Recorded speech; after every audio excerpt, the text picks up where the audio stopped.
तो उनकी जो शख्सियत थी, यानी उसके बाद ये हुआ कि उन्होंने कहा हम आपसे फिर मिलने आ सकते हैं। मैंने कहा अच्छा। तो उनमें इंसानियत ऐसी थी कि उसके कोई 2-3 हफ्ते के बाद मेरी शादी हो रही थी। तो हमने डॉक्टर आलिया इमाम को दावतनामा भेजा, लेकिन फैज साहब को नहीं भेजा कि कहीं नाराज आएंगे नहीं तो क्या फायदा। तो डॉक्टर आलिया इमाम ने उनको कहा जिस दिन शादी थी कि भाई मैं जा रही हूँ, ये करामत की शादी हो रही है। तो उसने कहा तो बदबख्त ने मुझे तो बुलाया नहीं। अच्छा ठहर जो, मैं भी तैयार होता हूँ। तो वो उनके साथ पहुंच गए वहां। हम लोग बैठे थे तो वो आगे वहां, बड़ी शर्मिंदगी हुई। तो कहने लगे मियाँ भाई कोई वफादारी की चीज होती है। तो क्या दावतनामे कम छपवाए थे? तो किसी को बोल देते हो, मुझे बता देता मैं।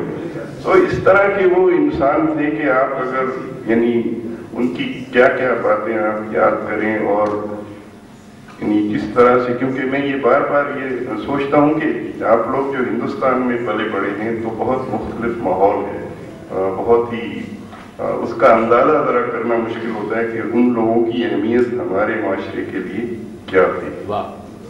और एक लिहाज से आप सोचें कि जैसे हबीब जालिब हैं, अब अयूब खान के खिलाफ जो मूवमेंट थी उसका शुरू का हिस्सा मैंने बताया, तो उसमें तो सिर्फ फैज और मजाज और मखदूम इनके शेर पढ़ पढ़ के और साहिब के जो है हमारी मीटिंगें होती थी। उस जमाने में हबीब जालिब आ गए। तो हबीब जालिब ने एक नज़्म लिखी थी दस्तूर के नाम से। अब आप समझे कि कौन से शहरी हैं जो अपने मुल्क का दस्तूर पढ़ते हैं। कॉन्स्टिट्यूशन कितने लोगों ने पढ़ा होगा? मेरे ख्याल में यहाँ बैठे हुए भी अक्सर लोगों ने नहीं पढ़ा है, क्योंकि है कॉन्स्टिट्यूशन तो ठीक है बस।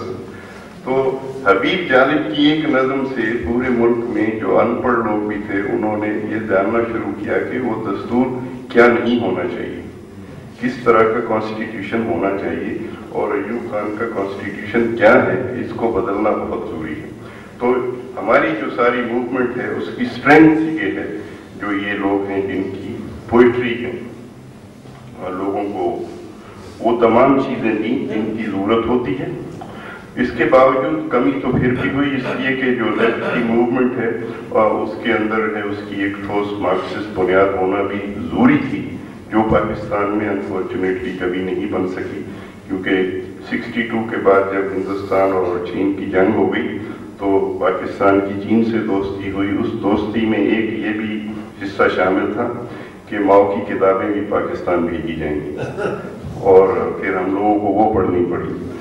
तो रूस से बहुत अरसे के बाद आना शुरू हुई, और फिर जो प्रो वो माओइस्ट लोग थे उनका ये कहना था कि पीपल्स पब्लिशिंग हाउस की किताब नहीं पढ़नी चाहिए, और जो प्रो मॉस्को थे उनका था कि पीकिंग की जो छपी हुई किताब है वो नहीं, क्योंकि जैसे अक्सर हम सुनते हैं कुरान में से बहुत सी चीज़ें लोगों ने निकाल दी वक्त के साथ साथ। उसमें क्या आता था कि चीनियों ने कुछ चीज़ें ऐसी निकाल दी हैं मार्क्स की राइटिंग में से जो उनके पसंदीदा नहीं है, और रूसियों ने वो निकाल दी हैं जो उनकी पसंदीदा नहीं है।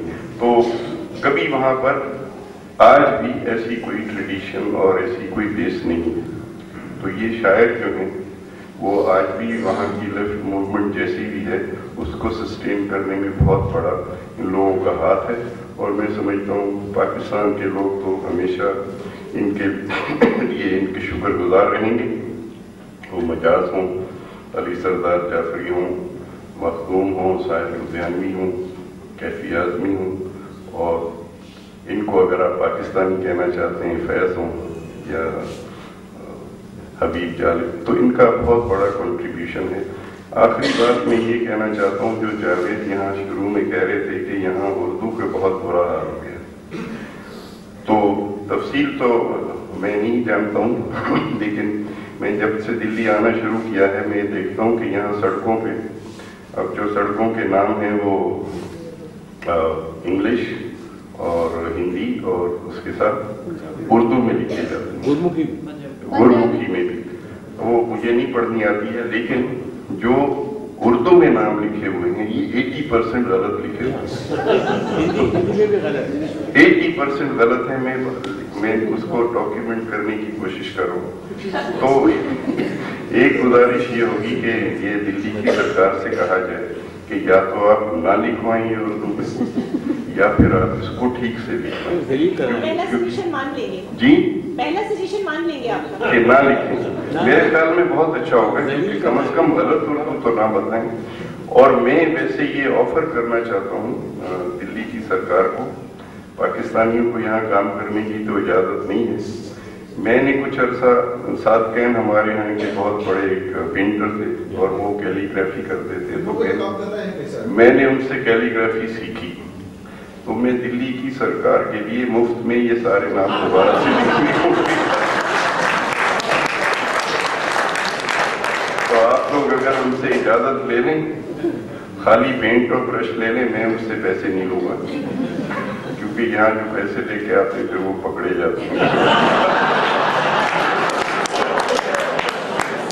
तो इसलिए इसको ठीक कराना चाहिए। और ये क्योंकि उर्दू की जो है वो इम्पोर्टेंस को समझना बड़ा ज़रूरी है। अगर हम ये साउथ एशिया को सोचते हैं कि ये एक ऐसा रीजन के तौर पे आगे बढ़ेगा, तो उसमें एक उर्दू लैंग्वेज का भी बहुत बड़ा रोल हो सकता है, और हम अपना जो इन्हिसार है कॉलोनियल ज़बान पे उसको कम कर सकते हैं। तो मैं आप सबका फिर शुक्रगुजार हूँ, और मुझे उम्मीद है कि ये चीज़ें यहाँ होंगी, और ये भी ख्वाहिश है कि हम भी आप लोगों को बुला सकें पाकिस्तान में कुछ चीज़ें जो वहाँ हो रही हैं, और उम्मीद है कि कुछ लोग वहाँ आएंगे और इन चीज़ों को आगे और नई नस्लों तक जाना बहुत ज़रूरी। शुक्रिया।